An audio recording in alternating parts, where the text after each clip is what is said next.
か。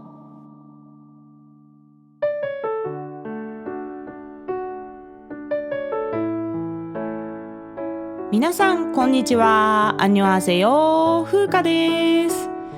今日から8月ですね。今年は6月末で梅雨が明けたと思ったら、またね7月の中旬あたりから梅雨が戻ってくるという不思議な気候でしたね。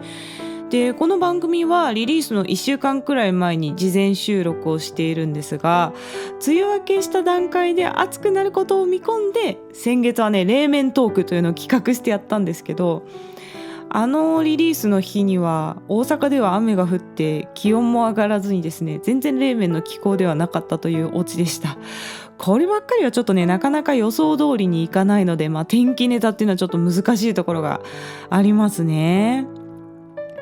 さて、今回から8月ということで曲のテーマが変わります。今月のテーマはソングライターのユ・ヒヨル先生です。ユ・ヒヨル先生ゆかりのアーティストを紹介しつつ、ユ・ヒヨル先生が制作に関わっている曲たちを歌って毎週お届けしたいと思っております。ユ・ヒヨル先生といえばアンテナミュージックというレコードレーベルの社長さんであり、 K-POP スターなどでオーディションの審査員を務めていらっしゃいます。またユ・ヒヨルのスケッチブックといった音楽番組の MC やラジオ DJ としても知られているかもしれません。もう音楽業界とテレビ業界を行ったり来たりしてずっと活躍されている方ですね。現役ながら韓国歌謡界の巨匠といえるソングライターであり、私はもう奇跡のメロディーメーカーだと思っております。本当にね天才すぎますね。ユ・ヒヨル先生はもう私は大好きな人です。私は高校生の頃にドラマを通して韓国歌謡の世界にどっぷり使っていったんですよね。ちょうどこれが冬のソナタとか第一次韓流ブームと呼ばれる時でした。ユ・ヒヨル先生はまさにその20年前から第一線で活躍されていて、私に韓国歌謡の美しさを教えてくれたソングライターの一人です。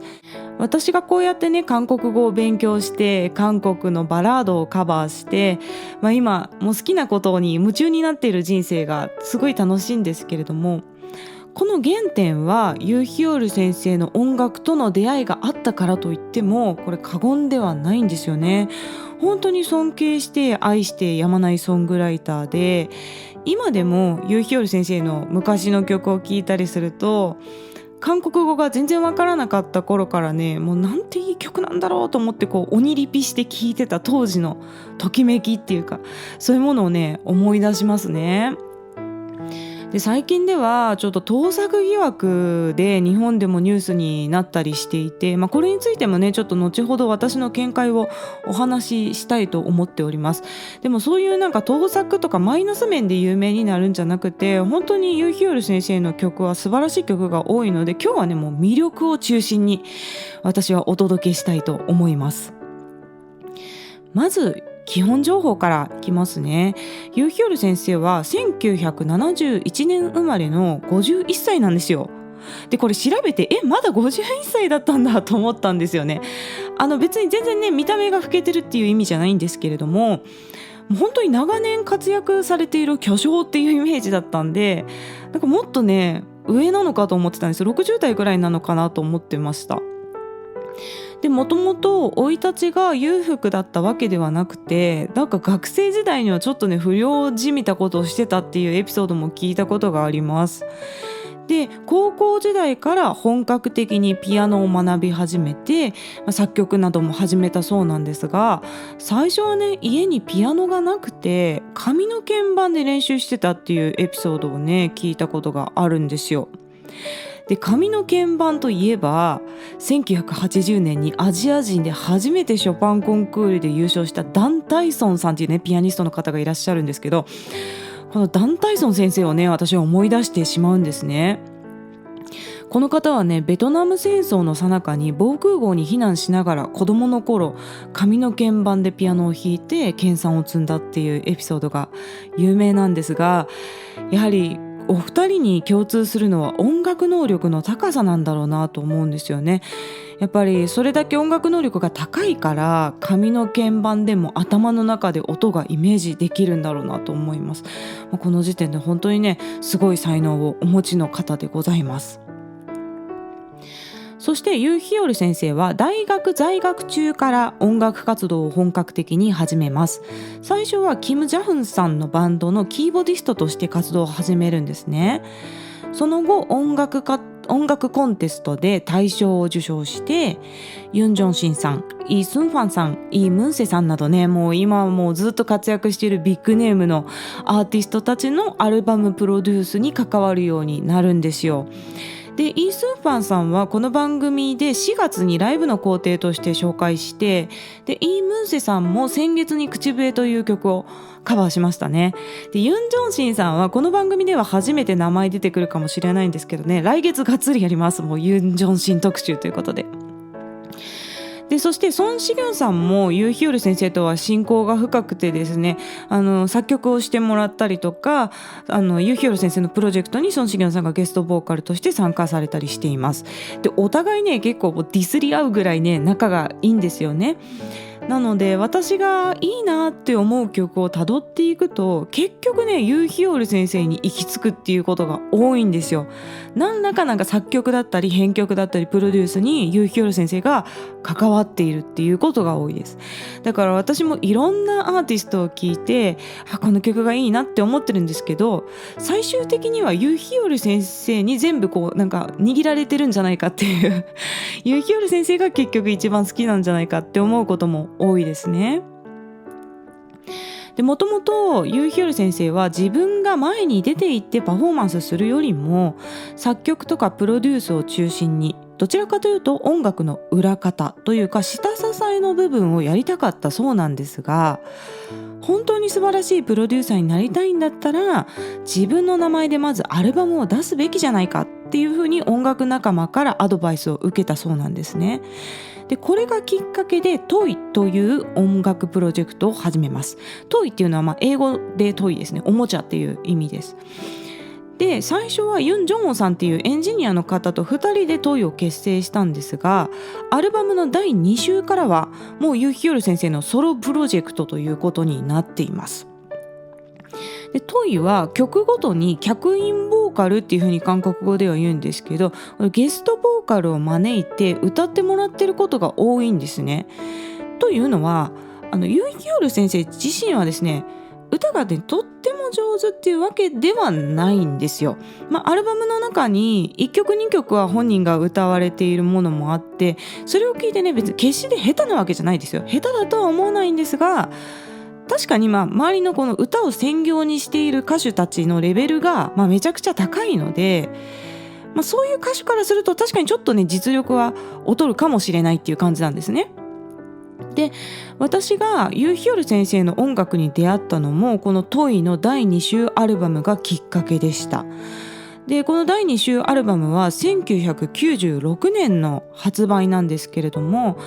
私もリアルタイムには知らなくてですね、私が聞いたのは冬ソナブームの後だったんで多分ね2005年ぐらいだったと思います。で当時は全曲日本で聴けたわけではなくて、このアルバムに収録されている代表曲の내가 너의 곁에 잠시 살았다는 걸、僕が君のそばで少しの間生きていたことをというこの曲だけ知ったんですね。でこれはね次回歌会でカバーします。でこの曲を聴いた時に韓国にはこんなに優しくて美しい曲が90年代からあったんだなということに衝撃を受けましたね。これは次回ね詳しく紹介します。でトイではこれまで7枚のアルバムがリリースされてきていてですね、たくさんの名だたるボーカリストたちが参加しています。なんで1枚のアルバムの中でもいろんな人の歌声を楽しむことができるっていうのが魅力ですね。そして曲の全体の世界観としてはやっぱりユーヒヨル先生のサウンドに、いろんな歌手が参加していると、それがねトイのアルバムの魅力だと思います。でこの番組を聞いていただいているカンバラ好きの皆さんだったらきっとねハマる曲がたくさんあると思いますので、ぜひ聴いてみてください。ユーヒヨル先生といえばご自身が MC を務め、ご自身の名前がついた冠番組ユ・ヒヨルのスケッチブックという番組でね、ご存知の方も多いと思います。この番組は2009年から KBS というテレビ局です。日本でいう NHK みたいな存在なんですけど、この KBS で金曜夜11時半から土曜の翌朝1時っていう感じですかね。その深夜の1時まで放送されていた音楽番組なんですね。で、この番組が本当に神番組で、いくつかの歌唱動画のね抜粋っていうのをこれまでにこの番組でも紹介していますが、まず出演するアーティストの実力が半端なく高いんですよ。で、あとユーヒヨル先生のほのぼのとした司会進行と、アーティストも一緒にね舞台上でこうお話をする場面があったりするんですけれども、このユーヒヨル先生とアーティストのトークの掛け合いもとっても面白くて、それも大好きなんですね。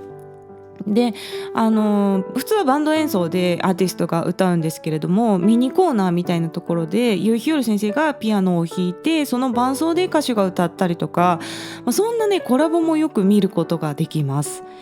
で、こちらは KBS の公式 YouTube チャンネルでたくさん動画が上がってるので、ぜひねご覧になってみてください。で、私はいつかユーヒヨル先生のこのスケッチブックに出演するのが夢だったんですよ。もうなんか何バカなこと言ってんだって思われるかもしれないですけど、たまにね歌うま外国人が出演する回とかがあるんですね。で、これはちょっと本編の韓国人歌手枠っていうのとはまたちょっと別で、前座みたいな感じで、なんか最近話題になっている外国人の人を呼んできましたみたいな企画をする時があって、だから本編の韓国人歌手枠で歌うのはもう絶対実力的に無理なんですけど、外国人という下駄を履いてですね、前座だったらまだ出演できるチャンスもあるかもしれないと思って、なんかその日を妄想しながらすごい歌の練習に励んでたんですよね。しかしね、これまでね過去形で表現してきたのはなぜかというと、つい最近今年の7月22日ですね、ほんと先月600回目の放送を最後にこの番組は終了してしまったんですよ。もう本当に悲しくてね、これはねもう今までにもね600回あるんで、もちろん素晴らしい歌唱動画っていうのはこれからも見ることはできるんですが、もう新しいものが出ないんだっていう、なんか一つの時代が終わってしまったのかなっていう感じですね。で、この原因となったのが最近のね盗作疑惑騒動なんですよ。これ事の発端は今年の6月にユーヒヨルの生活音楽というプロジェクトを通して発表されたピアノ曲のとてもプライベートな夜という曲があったんですけどね、これが坂本龍一先生のアクアという曲にそっくりだっていうことで盗作疑惑が浮上したんですね。で、この坂本龍一先生のアクアっていう曲は1998年発売の BTTV に収録されてる曲なんで、 BTTV ってめちゃくちゃ売れたアルバムで、しかもこのアクアっていう曲は坂本龍一先生が娘さんのミウさんをイメージして書いた曲っていう風に知られている、有名曲なんですね。だから韓国でも多分知ってる人が多かったんでしょうね。で、私も実際にこの2曲を聴き比べてみたんですけれども、この2曲はねメロディーラインがほぼ一致しています。しかも転調してテンポが違うだけでメロディーもコード進行もねほぼ一緒なんですよ。で、曲の主題的な、テーマとしてるメロディーの部分が、これだけ似てしまっているので、ちょっとこの曲をユーヒヨル先生のオリジナル曲として著作権登録するっていうのはもう著作権的にやっぱ難しいんじゃないかなというふうには正直思いました。ただそこに悪意があったのか、分かって盗作というねズルをしたのかっていうところが議論なんだと思うんですよね。で、これに対してユーヒヨル先生は坂本龍一先生を敬愛して長年聴いてきたから、無意識に覚えていたメロディーを自分のオリジナルだと思って創作してしまったと。この2曲の類似性はもう認めざるを得ませんというふうにコメントして坂本龍一先生に謝罪をしたわけなんですね。で、これを聞いて私は非常に実直で誠意のある謝罪だというふうに感じたんですよ。実際ユーヒョル先生のように長年音楽業界を牽引してきた人なら、意図的に盗作したらどんな社会的制裁を受けるか、どんな問題になるかっていうことはね、理解してると思うんですよね。だから本当にこの言う通りに無意識にオリジナルだと思って書いたんだと思うんですよ。私はその言説を信じる立場なんですね。ただ発表までに気づける人がいなかったっていうのはこれ不幸なことだと思ってて、先週歌ってみた動画の作り方の解説会で YouTube には著作権スクリーニングの仕組みがあるっていうお話をしていたんですが、こういう AI で楽曲類似性をスクリーニングできるような仕組みっていうのが、アーティストのリリースの前にももっと広がるといいかもしれないと思うんですよね。で、多分今回の類似性だったら絶対 AI で判定できるぐらい似てると思うんですよ。で、それさえスクリーニングかけておけば、なんというかこういう無意識の盗作っていうのも結局不幸な結果になるので、そういうのも防げるんじゃないかなと思いますね。そしてこの騒動のその後なんですけれども、ユーヒヨル先生の謝罪に対して坂本龍一先生はですね、私も尊敬するバッハやドビュッシーから強い影響を受けている曲がいくつかありますと。全ての創作物は既存の芸術からの影響を受けます。そこに自分の独創性を 5%、10% 程度加味できれば、それは立派で感謝すべきことなんですよというふうにコメントしててですね、今回のことを恣意的な盗作とは考えないという立場を表明されています。で、この坂本先生のコメントは本当にその通りだと感じていて、私も微力ながらですねオリジナル曲を書くことがあるんですが、そういう時は今までたくさん聴いてきた音楽が自分というフィルターを通って新しい曲に組み替えられていくっていうような感覚になる時があるんですね。で、その過程でね、無意識に既存の曲と似てしまっていないかっていうのはいつもね発表するとき怖いんですよ。なんかここパクってるんじゃないかとか指摘されるのが怖いなと思いながら、新しい曲をライブで歌ったりするんですね。で、玉置浩二さんも曲ができた時にこれって今までにないメロディーかなとか言って、君聞いたことないかなって周りの人に確認しながら作業を進めるっていう風に言っていました。で、それだけオリジナル曲をコンスタントに出し続けるっていうのはやっぱり難しいんだと思うんですね。しかしこの盗作疑惑は坂本先生との一件では終わらず、ユーヒョル先生のねこれまでの楽曲からこれも似てんじゃないかあれも似てんじゃないかみたいなどんどん疑惑みたいなのが出てきて炎上状態になってきたんですね。で、この炎上がねもう今も続いてるような感じなんですよ。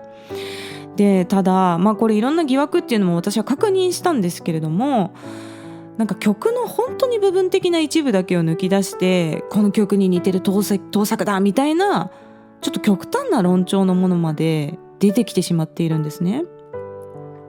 で、ソン・シギョンさんのアンニョンナエサランっていう曲があって、さよなら僕の愛っていう意味なんですけど、この曲をユーヒヨル先生が作曲しているんですが、このさよなら僕の愛と牧原紀之さんのグリーンデイズがもうそっくりだっていう風に書かれてて、でグリーンデイズを盗作したんじゃないかみたいな疑惑がね出てたんですけど、これに関してはもう私ちょっと本当に言いがかりだと思いますね。これは私は牧原紀之さんも大好きなんで、ソン・シギョンさんのこのアンニョンナエサランもこの2曲はね本当にね耳にタコができるぐらい聴いてるんですよ。もう100回以上聴いてると思うんですけれども、ボーカルのメロディーラインはそもそも全然違いますし、似ていると思ったことも私はなかったんですね。で、コード進行とテンポが同じだけで盗作になるんだったら、じゃあ世の中にカノンコードの曲がもう何千曲あると思ってるんですかっていうふうにちょっと問いたいんですよ。そういう疑惑を言ってる人には。もうポップスのミュージックにはパッヘルベルのカノンと同じコード進行の曲っていうのがね世界中に山ほどあります。じゃあそれは全部盗作になるのかっていう話ですよね。で、こうやって音楽的でも本質的でもない方向にちょっと騒動が広がってしまってきたことがあって、で今ユーキョル先生は3回もね謝罪コメントを発表していて、この関連で冠番組のスケッチブックも終了することになってしまったんですね。本当に残念な騒動になっています。でもう本当にユーヒロ先生の曲には素晴らしい曲がたくさんあって、もうこういう盗作疑惑とかじゃなくて正当に本当に天才的なソングライターとして日本でももっと知られてほしいなっていう気持ちでちょっとね今日熱く語ってまいりました。そんなわけでね、今月はユーヒヨル先生をテーマに曲をお届けいたします。また概要欄の質問箱からメッセージや質問、リクエストなどぜひ気軽に送ってください。日本語でも韓国語でも大丈夫です。 YouTube の方もよろしくお願いします。ではまた次の放送でお会いしましょう。さようなら。